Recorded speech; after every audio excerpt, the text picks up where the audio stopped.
Varicose veins తో బాధపడుతున్నారా? భారతదేశంలోనే బెస్ట్ ట్రీట్మెంట్ అందించే ఏకైక హాస్పిటల్ ఏవిస్. నమస్కారం, నేను రమారావి. ప్రపంచంలో అత్యుత్తమ సంభాషణ మౌనం. నిశ్శబ్దంగా ఉండటం అంత అత్యుత్తమైన సంభాషణ ఇంకొకటి లేదట. ఎంతమంది దీంతో ఏకీభవిస్తారండి? అవసరమైతే మాట్లాడు, అనవసరంగా ఒక్క పదం కూడా మాట్లాడద్దు. అవసరమైతే ఒక పదమే మాట్లాడు, రెండో పదాన్ని అక్కడ వాడద్దంటారు.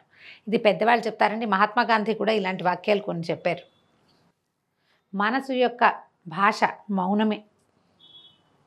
మనం మౌనంగా ఉండి చాలా పనులు చేసుకోగలుగుతాం. దీన్ని మనం ఒప్పుకోలేకపోతాం. మనకి లోపల ఒక భావోద్వేగం వచ్చేస్తుంది, ఒక ఉద్రేకం వస్తుంది. మాట్లాడేసేయాలి, చెప్పేసేయాలి, చేసేసేయాలి, ఏంటేంటో ఉంటాయి. ఒక చిన్న కథ చెప్పుకుందామండి. ఒక పల్లెటూరులో ఒక అతను ఉండేవాడట. ఆయన మహావాగుడుకాయ. నేను అది చేస్తా, ఇది చేస్తా, అది చేయగలను, ఇది చేయగలను, అక్కడికి వెళ్ళాను, ఇక్కడికి వెళ్ళాను, అది చూశాను, ఇది చూశాను, నాకు తెలియంది లేదు, నాకు రాంది లేదు, నేను చెయ్యంది లేదు, నేను చూడంది లేదు, ఇలా వాగుతూ ఉండేవాడట. ఎప్పుడు వాగుడుకాయగానే ఉండేవాడు, పెద్ద మనిషి. అయితే ఒకసారి ఏమైందట, ఒక స్నేహితుడు ఎవరు అన్నట్ట, నువ్వు అన్నీ చేయగలవు, మన ఊళ్ళో ఉన్న నడకశ్రీతో పాటు కొండలు ఎక్కలేవు నువ్వు అన్నాడు. ఆ ఊళ్ళో ఒక నడకశ్రీ ఉన్నాడు. ఆయన ఏమిటి తెగ నడుస్తాడు, కొండలు గుట్టలు అవలీలగా ఎక్కేస్తాడు.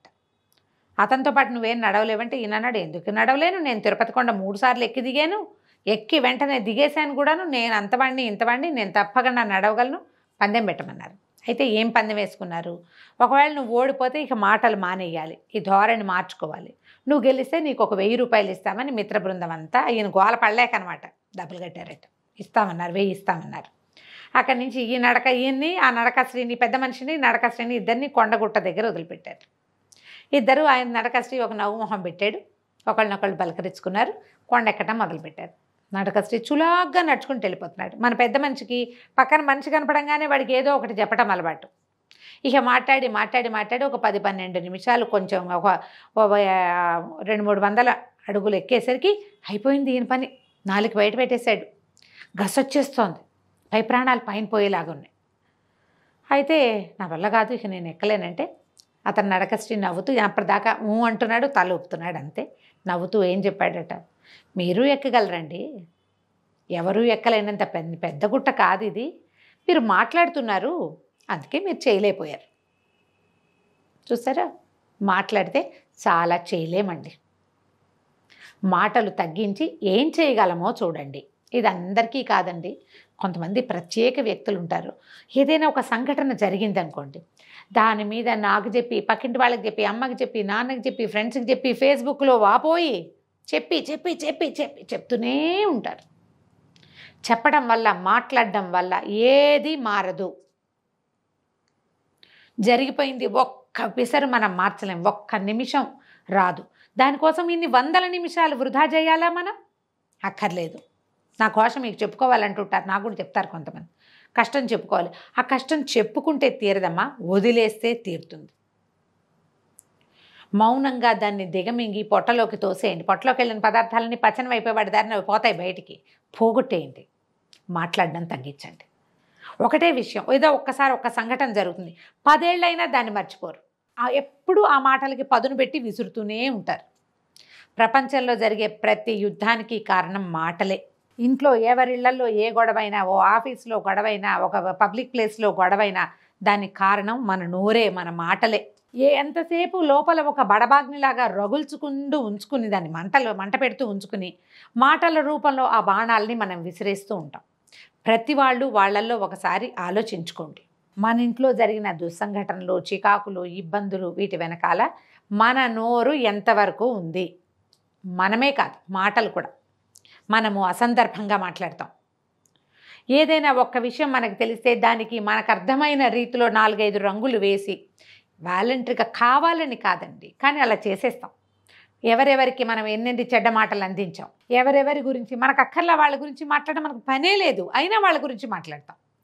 ఇందులో సినిమా యాక్టర్ల దగ్గర నుంచి రాజకీయ నాయకుల వరకు, మన ఫ్రెండ్స్ నుంచి కొలీగ్స్ వరకు, పక్కింటావిడ విషయం కూడా ఎవరికైనా చెప్తాం. మనకేం అవసరం లేదు, అయినా కూడా మన ఇంట్లో వాళ్ళ గురించి ఎవరికైనా చెప్పుకోవటం. బయట ఏదైనా జరిగిందంటే అది మన వాళ్ళకి సంబంధించి మాట్లాడేసుకోవటం. ఎవరైనా పోట్లాడుకుంటుంటే వాళ్ళ వెనకాలో వీళ్ళ వెనకాలో చేరి ఇంకో 4 వాక్యాలు అగ్నికి ఆజ్యం పోయటం అంతా నోరు వల్లేనండి, అంతా నోరే. ఒక్క పూట కామ్గా ఉంటే ఎలా ఉంటుందో ఆలోచించి చూడండి. భర్తలతోటి తగాదాలు, నువ్వంటే నువ్వు, నువ్వంటే నువ్వని చివరికి కొంపలు ముంచుకుంటాం. తర్వాత రిపెంట్ అయినా వెనక్కి రాదు. ఈ వదిలేసిన మాటలు అసలు వెనకే రావు. ఏదో సందర్భంలో ఆగలేనితనం ఎవరికైనా ఉంటుందండి, మనుషులం కదా మనము. కానీ ప్రతిసారి ఆగలేనితనం ఉంటే ఎలాగండి? ఉండకూడదు అట్లా. అది తప్పు, అది పొరపాటు. దానివల్ల మన జీవితము మిజరబుల్ అవ్వచ్చు. ఎదురుకుండా ఎవరెవరి జీవితాల్లో, చుట్టుపక్కల వాళ్ళ జీవితాల్లో అగ్నికి మన నోరు కారణం అవుతుందేమో ఆలోచించుకోండి. దీనికి మన లోపల కూడుగట్టుకుపోతున్న అసహనం కారణమా, ఏదో ఇరిటేషనా మనకి? దేనివల్ల మనం ఇట్లా అతిగా మాట్లాడి అతిగా చెప్తున్నాము? ఒక మామూలు విషయాన్ని విని దానికి కొత్త రంగులు ఎందుకు అద్దుతున్నాం మనం? ఏం నేను కరెక్ట్గా లేనా, నాకేమైనా జబ్బా అని ఆలోచించండి. అప్పుడు అర్థమవుతుంది మనకి జబ్బా, మనం వాళ్ళని చూసి ఓర్వలేకపోతున్నామా. అది ఆలోచించుకుని దానికి ప్రతిక్రియ చేసుకోవాలండి. ఎందుకంటే ఎప్పుడు నేను ఒక మాట చెప్తాను, నా వీడియోలు వినే వాళ్ళందరికీ తెలుసు, ఏ కట్టెకి నిప్పుంటే అది ముందు కాలుతుందండి, అది ఇంకో దాన్ని అంటిస్తుంది కూడాను. ఏమీ లేవనుకో అదే కాలిపోతూ ఉంటుంది. ఎందుకు ఈ అసహనాన్ని పెంచి పోషించి అక్కర్లేని మాటలు మాట్లాడే రకపు ధోరణి మనం అలవర్చుకోవాలి? చక్కగా ఏ మెడిటేషనో చేయొచ్చు. ఏదో తోటలో దొడ్లో పూలు కాయలు ఏవో ఒకటి ఏరుకుంటుంటే బట్టలలోకి వెళ్తే మొక్కల్లోకి కొంచెం చల్లబడుతుంది బుద్ధి. శుభ్రంగా ఇంట్లో 4 కుండీలు పెంచండి, కాసేపు రోడ్డు మీద నడవండి, అసహనాన్ని పోగొట్టుకోండి. అసహనం మన మాటలకి కఠినత్వాన్ని తెచ్చిపెడుతోందేమో, దురుసు మాటలకి కారణమవుతోందేమో. ఏది కారణమవుతుందో దాన్ని కట్ చేయటానికి ప్రయత్నం చేయండి.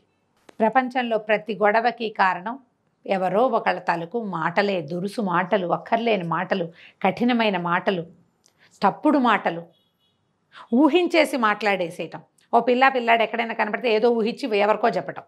వాళ్ళ ఇంటికి ఎవరో వస్తే దాని గురించి అక్కడేదో జరిగింది, 1% ఉంటుంది, ఖచ్చితంగా ఉంటుంది. దానికి 90% మనమే కానీ దాన్ని కవర్ చేస్తూ ఉంటాం.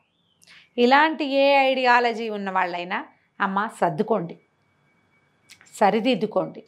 దీనివల్ల మన కుటుంబము రచకెక్కుతుంది, మన కుటుంబంలోనూ సమస్యలు వస్తాయి, మనకి జబ్బులు వస్తాయి, అనారోగ్యాలు పాలవుతాం. ఇలాంటి ఆలోచన విధానం ఉన్నవాళ్ళు మన మాటల వల్ల దేనికైనా గొడవ అవుతుందా, ఎవరికైనా గొడవ వస్తుందా అని ప్రతి వాళ్ళు ఆలోచించుకోవాలి, సరి చేసుకోవాలి. మీ ఫ్రెండ్స్లో ఎవరైనా ఇలా ఎక్కువగా దురుసుగా మాట్లాడేసేవాళ్ళు, హార్ష్ టాక్ చేసేవాళ్ళు, లేనిపోని మాటలు మాట్లాడేవాళ్ళు, అలాంటి వాళ్ళు ఉంటే గనక మీరు మొహమాట పడకుండా ఈ వీడియోని చక్కగా ఫార్వర్డ్ చేయండి వాళ్ళకి. అసలు మొహమాట పడద్దు, నేనే చెప్తున్నా కదా క్లియర్గా కదా. కాబట్టి ఏమీ మొహమాట పడకండి, చక్కగా వాళ్ళకి పంపించేయండి. నువ్వు ఇది తగ్గించుకో, నీకేమైనా జబ్బేమో చూసుకో అని చెప్తున్నాం మనం. లేదా నీకు ఇంకేదైనా ప్రాబ్లం ఉంది లోపల. ఒక్కొక్కసారి ఏమవుతుందంటే మనకి ఏదో ఒక ప్రాబ్లం ఉంటుంది, దానికి ఎక్కడ సమాధానం లభించదు. చుట్టుపక్కల అందరూ హాయిగా ఉన్నారనిపిస్తుంది, నాకే ఎందుకు ఈ ప్రాబ్లం వచ్చింది అనిపిస్తుంది. నేను ఎప్పుడు ఎవరికి ఏం చెడు చేయలేదే అని ఆలోచిస్తూ ఇప్పుడు చెడు చేయడానికి పూనుకుంటాం మనం. అలా చేయకూడదు. సాధ్యమైనంత మౌనాన్ని ఆశ్రయించండి. దీనికి ఒక చిన్న టిప్ చెప్తానండి. మౌనానికి సంవత్సరంలో కొన్ని రోజులు మనం ఉపవాసాలు ఉంటాం, నెల కూడా వస్తాయి, ఏకాదశులు, ద్వాదశులు వస్తాయి కదా, సోమవారాలు, శనివారాలు, మంగళవారాలు, మనకే బుధవారం, గురువారం, బాబాగారికి గురువారం, వినాయకుడికి ఇంకో వారం, ఇలా పెట్టుకుంటాం కదా.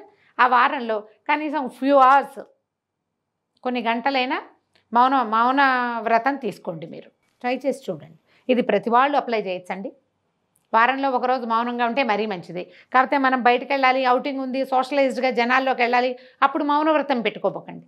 ఒకవేళ మనం ఇంట్లో ఉంటే కనుక అస్సలు ఫోన్లో మాట్లాడద్దు, చిట్ చాట్ చేయబోకండి, మెసేజ్లు కూడా చేయొద్దండి, మానేసేయండి. ఎంత ప్రశాంతంగా ఉంటుందో చూడండి, అలవాటు చేసుకోండి అమ్మ మౌనాన్ని.